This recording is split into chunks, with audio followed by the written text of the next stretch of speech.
Alright everyone, welcome to Marvelous Designer. So here we go, I've loaded it up. I personally have the Steam version of Marvelous Designer here, so I've got it all loaded up nice and ready for us to actually start making some of the basic garments, okay?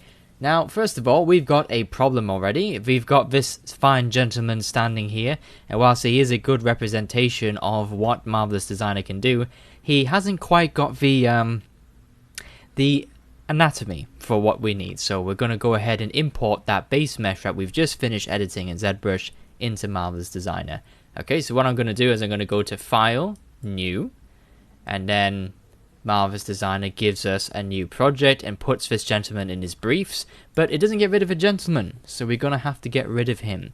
Okay, and just as a little kind of housekeeping note here, my window controls and everything like that are kind of set to Maya. So when you first load Marvelous Designer up, it actually asks you for what kind of controls you prefer, and I always select the Maya preset. So a lot of the button commands that I'll be telling you will be Maya based commands. Okay, so if you're not familiar with that, it is Alt left click and drag to rotate. It is Alt right click and drag, move the mouse up and down to zoom in, or you can just use your scroll wheel, and it's holding down Alt middle mouse button pressed in to pan around in the scene. Okay, that's basically the navigational controls. So let's go ahead and replace this wonderful gentleman here with our wonderful base mesh. We've got to go to Avatar and just tell Marvelous Designer, hey, delete all the avatars. Boom, done. Okay, now we're going to go head over to File, we're going to Import, and we're going to import an OBJ. So last video I gave you the option to export an FBX or an OBJ.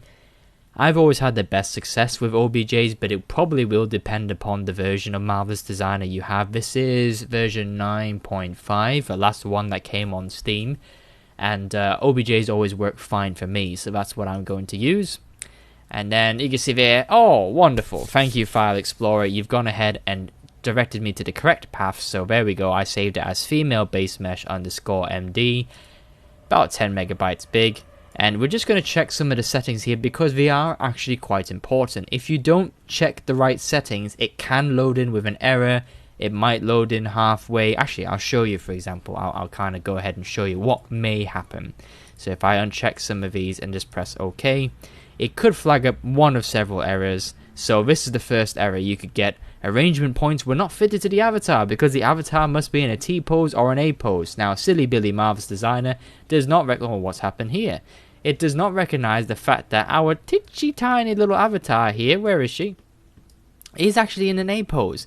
And it can't recognize that because she's too small. And you can't even see her in the 2D preview window. So let's go ahead and we'll try that again. We'll delete all avatars. We'll zoom out. Okay, so she should be around roughly the same size as the guy that was stood there. We'll import it again. Select the same file, but this time let's check for some certain options here. We are going to go for an open type because we only want to work with one avatar. We want to load it as avatar, and in the newer version it fantastically adds all the arrangement points, which is an absolutely wonderful thing. In older versions of Marvelous Designer you had to go in there and add them all manually, which was very painful. Go ahead and set the scale to auto scale. And you want to go ahead and check this box that says line bottom to ground so that her feet are firmly placed on the ground and she's not stuck somewhere halfway between the grid lines. Okay, so once you've got all those settings checked, go ahead and press OK, and Marvelous Designer's little light bulb suddenly goes on and goes, oh, I understand this now, here we go. Okay, and now we've got our character loaded in, as we recognize they're in the same stance from ZBrush there, and we've got it nicely loaded up in the 2D window. Okay. Fabulous.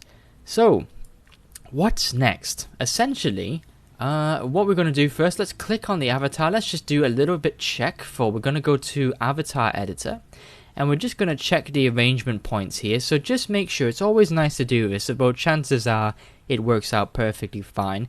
Just make sure that the arrangement points here are somewhat similar to what you can see on screen right now. So for example, if I click over here, you'll see that body is roughly encompassing the body. You'll see that the head, for example, is roughly encompassing the head. Just make sure that all these kind of bounding volumes are roughly in the correct places. The placement points, truth be told, I don't actually use them that much, so they're not that, useful. Okay, but the bounding volumes can be quite helpful, so just make sure that they're all kind of in the general area and that the head is not down at her feet, for instance. Okay, there you go.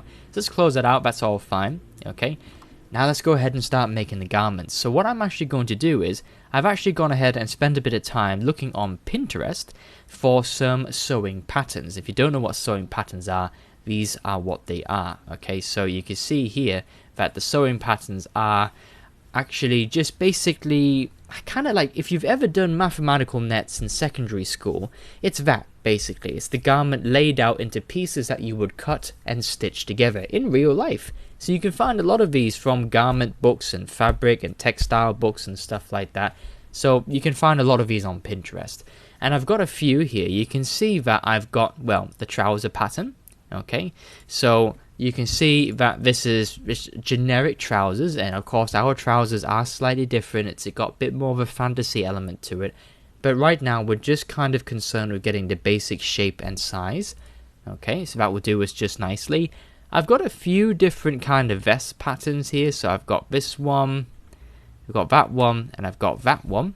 Okay, and then I've got a sleeveless coat that I'm going to use for the actual kind of, okay, say the actual coat that wraps around it, but you can see it's not exactly the same design that we have, so we're going to have to tweak this a little bit. Okay, so let's go ahead and start with this one here. We've got the trouser pattern, so I'll minimize that, and I'm going to go ahead and create, hold down here, I'm going to create a rectangle. I'm just going to click anywhere on here, and I'm just going to say, yeah, okay, sure, make a 500 by 500 millimeter box. It doesn't actually matter what the size is, just a good size so that you can see it, and press OK.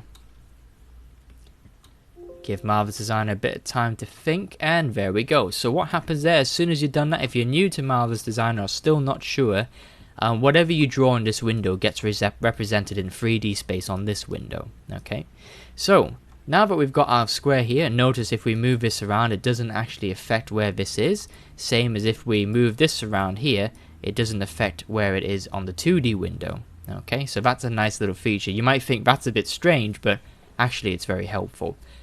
What are we going to do with this square?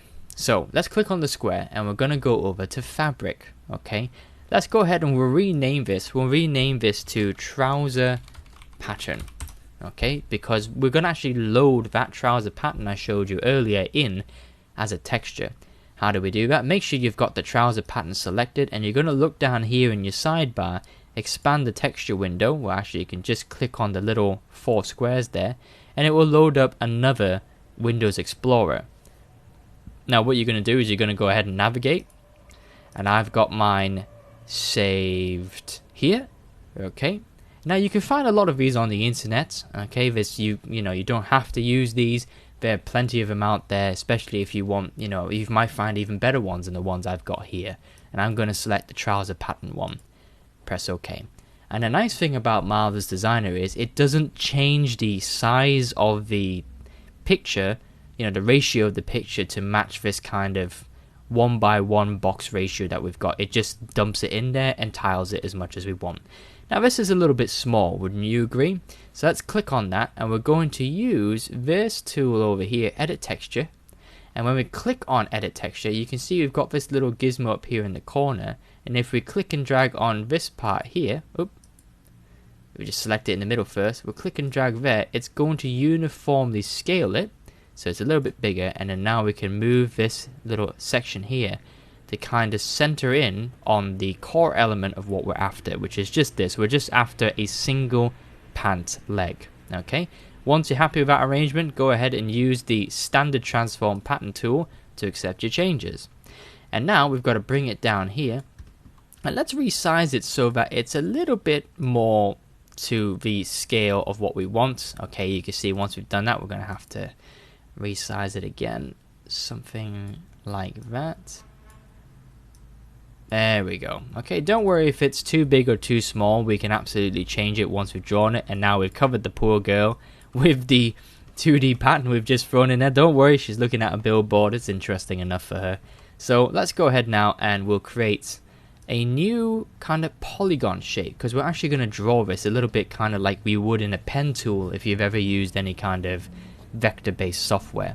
Okay, so basically I'm going to trace the outline of his trouser leg.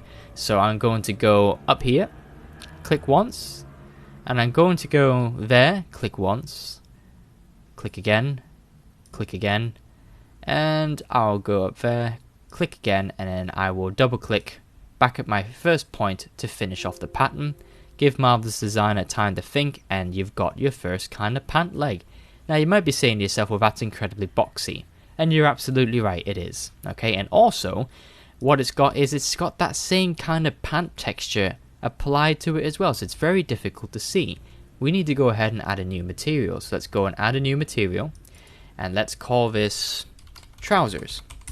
Okay, so what we can do there, if you want, you can play around with the physical properties, but we will do this later, so I'm going to leave it for now. But the most important thing I want to do is come to color, and you guessed it, I'm going to go for a shade of gray.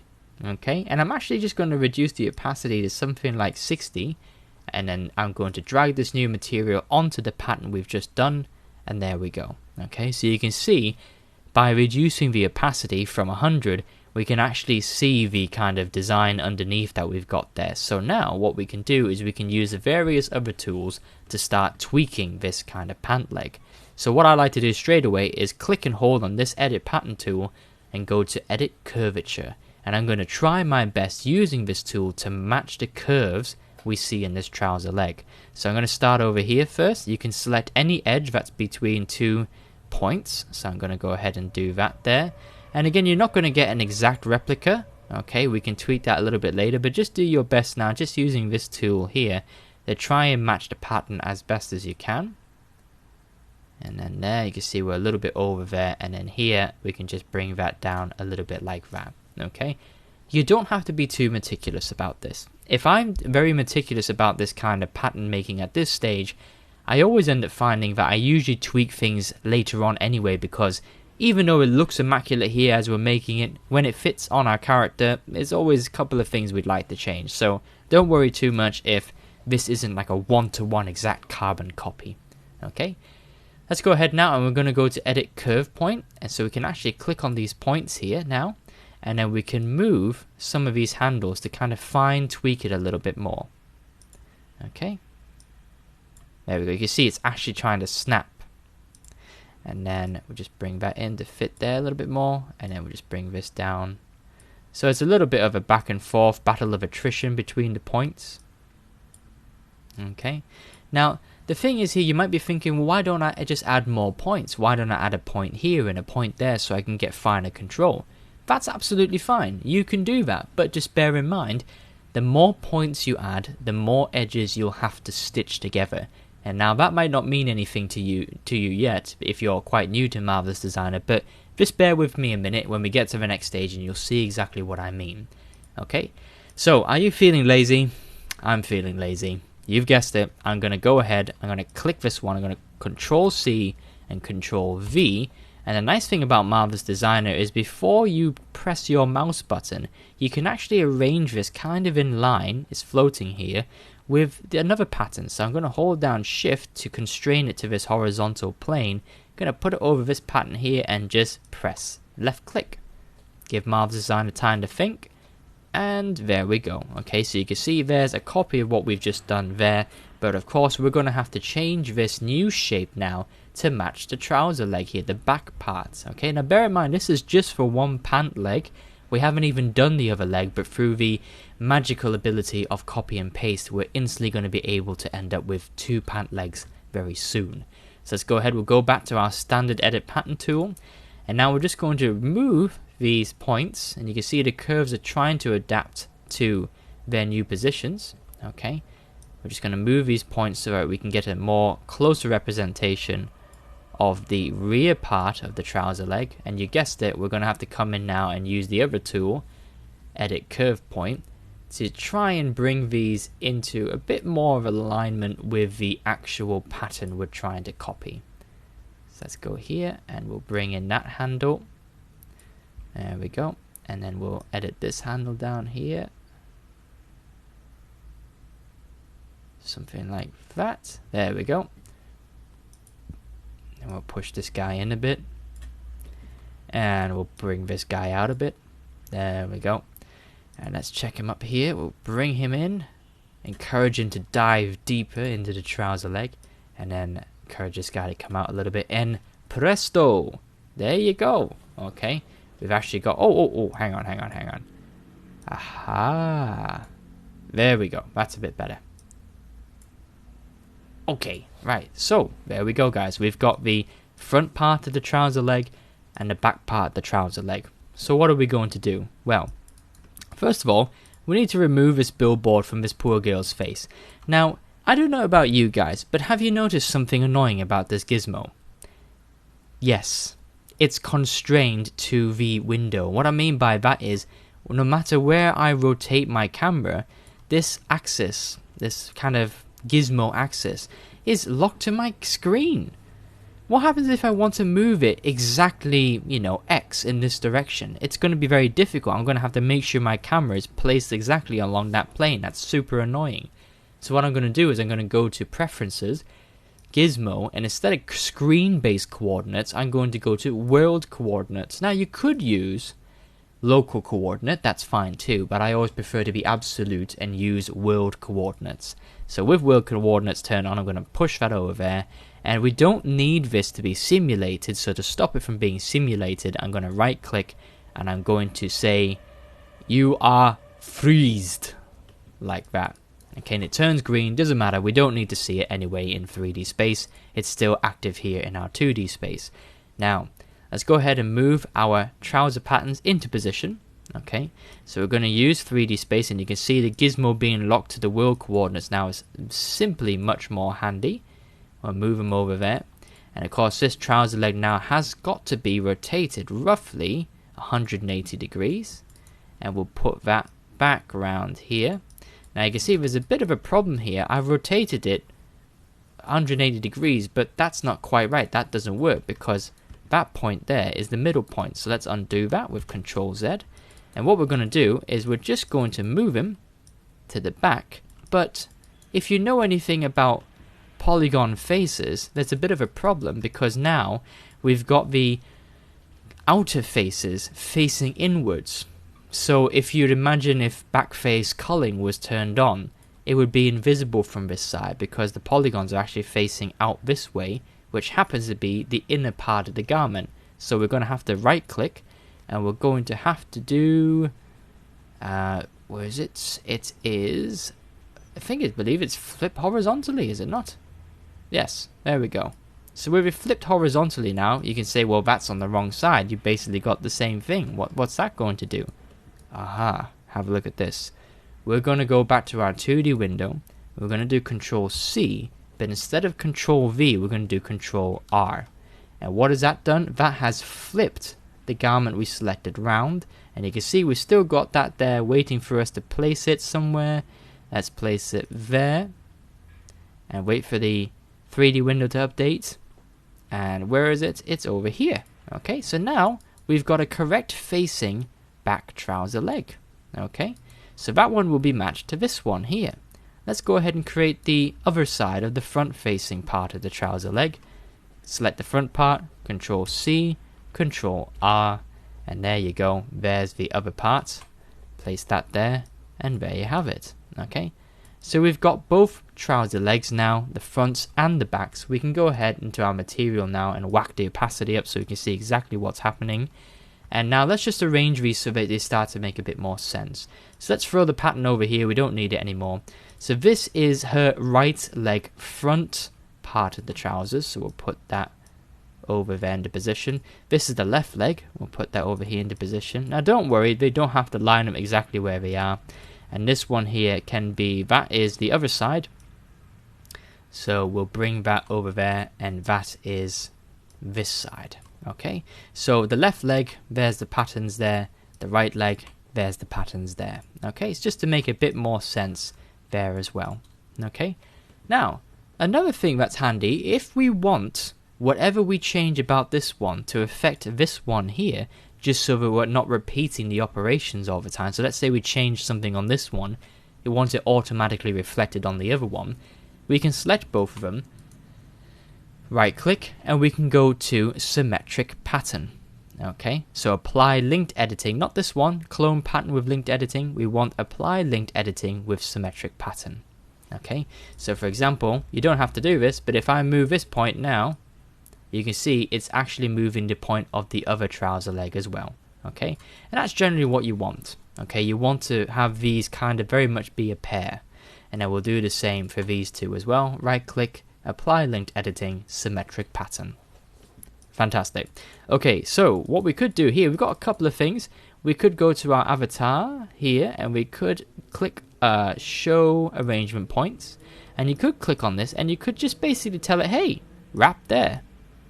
Yeah, that's not bad. Okay, personally, I prefer to kind of take arrangement points off and just place it generally where I feel is a better idea, but the arrangement points are helpful in the fact it kind of almost pre-wraps it around the legs for you.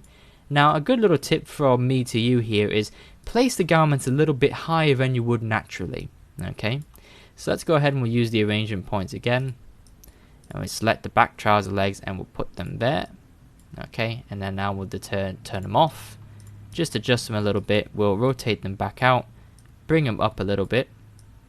Try and not have it clip into the mesh, otherwise it can cause some kind of simulation issues, and we want to avoid simulation issues as much as possible.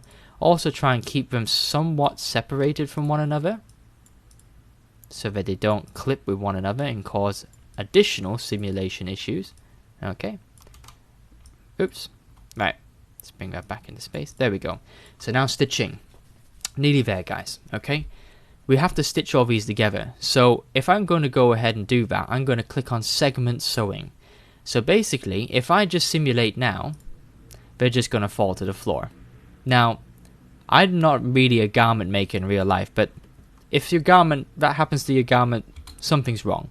Okay, so let's Control Z undo that. And we're just going to stitch basically some of these up. So it's important where you put your sewing machine icon. If you start on the upper part of the garment, you must also link to the respective upper part of the other garment there, like that. And if you've done it right, what you'll see when you click on both edges like this, you should see straight sewing lines like that. That means that the top will be sewn to the top, the bottom will be sewn to the bottom. If you crisscross it, as in you start from the upper section here and you press the lower section there, you will see crossed stitching. You can even see it represented in the 2D viewport there. If you do it that way, your stitches will actually cross thread themselves. And it's not showing up at the moment, but there we go. Okay? So you can see that's not what you want. That's going to be wrapped down there. That point's going to be wrapped down there, and it's going to be utter chaos. So let's undo that. So let's be deliberate about it. Upper part there, and you can use your 2D window. It has a better success, and you can check as well where you're sewing to in the 2D window and the 3D window. So let's just stitch this up. We'll do the other side, like so. Okay, and don't forget to do the interior of the leg as well. Same way. Make sure you've got the right stitching to the right part. Okay, and last but not least, we have to sew these parts together as well. There we go. And the last one, same from the front there. Okay, and that's all we should need to do. Okay, so everything's all stitched together now. We are now ready to simulate. Let's go ahead and press this button, or you can tap spacebar to see our results. And there we go. Okay. Yeah, well, they look a little bit low. It's not great. Maybe they're not in the right position. So when it's simulating now, you've got this little kind of grabber hand. Okay, so we can actually pull the garment up a little bit to try and get it in the right position. You can see it's fairly tight.